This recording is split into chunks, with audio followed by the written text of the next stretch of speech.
नमस्कार. तर मी आज बनवणार आहे छान असा उपवासाचा वरईचा भात. चला.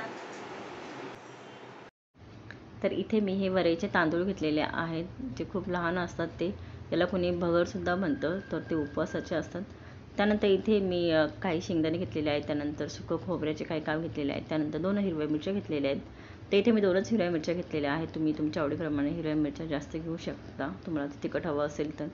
त्यानंतर इथे मी तो मसाला वाटून घेतलेला आहे. थोडा ओबडधोबडच वाटायचा आहे आपल्याला. त्यानंतर इथे मी कढई गरम करून घेतलेली आहे. त्यामध्ये भगर टाकायची आहे आणि ही आपल्याला 2 ते 3 मिनटं इतके छान गरम करून घ्यायची आहे. त्यानंतर कढईमध्ये मी तेल घेतलेले आहे. तर त्या तेलामध्ये आपल्याला जो वाटलेला मसाला आहे तो टाकायचा आहे आणि हा मसाला आपल्याला छान थोडासा परतून घ्यायचा आहे.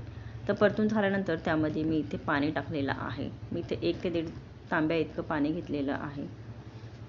त्यानंतर त्यामध्ये आपल्याला चवीनुसार मीठ टाकायचं आहे आणि ते मिक्सरच्या भांड्याला थोडं वाटलेला मसाला होता, त्यामध्ये थोडंसं पाणी टाकून मी ते पाणीसुद्धा त्यामध्ये टाकलेले आहे.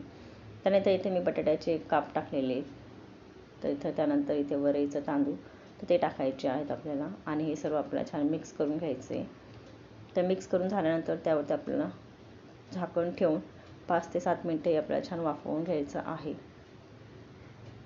तर 5 ते 7 मिनटं झाल्यानंतर इथे आपला भात छानपैकी एकदम वाफवून झालेला आहे. भात आपला रेडी झालेला आहे.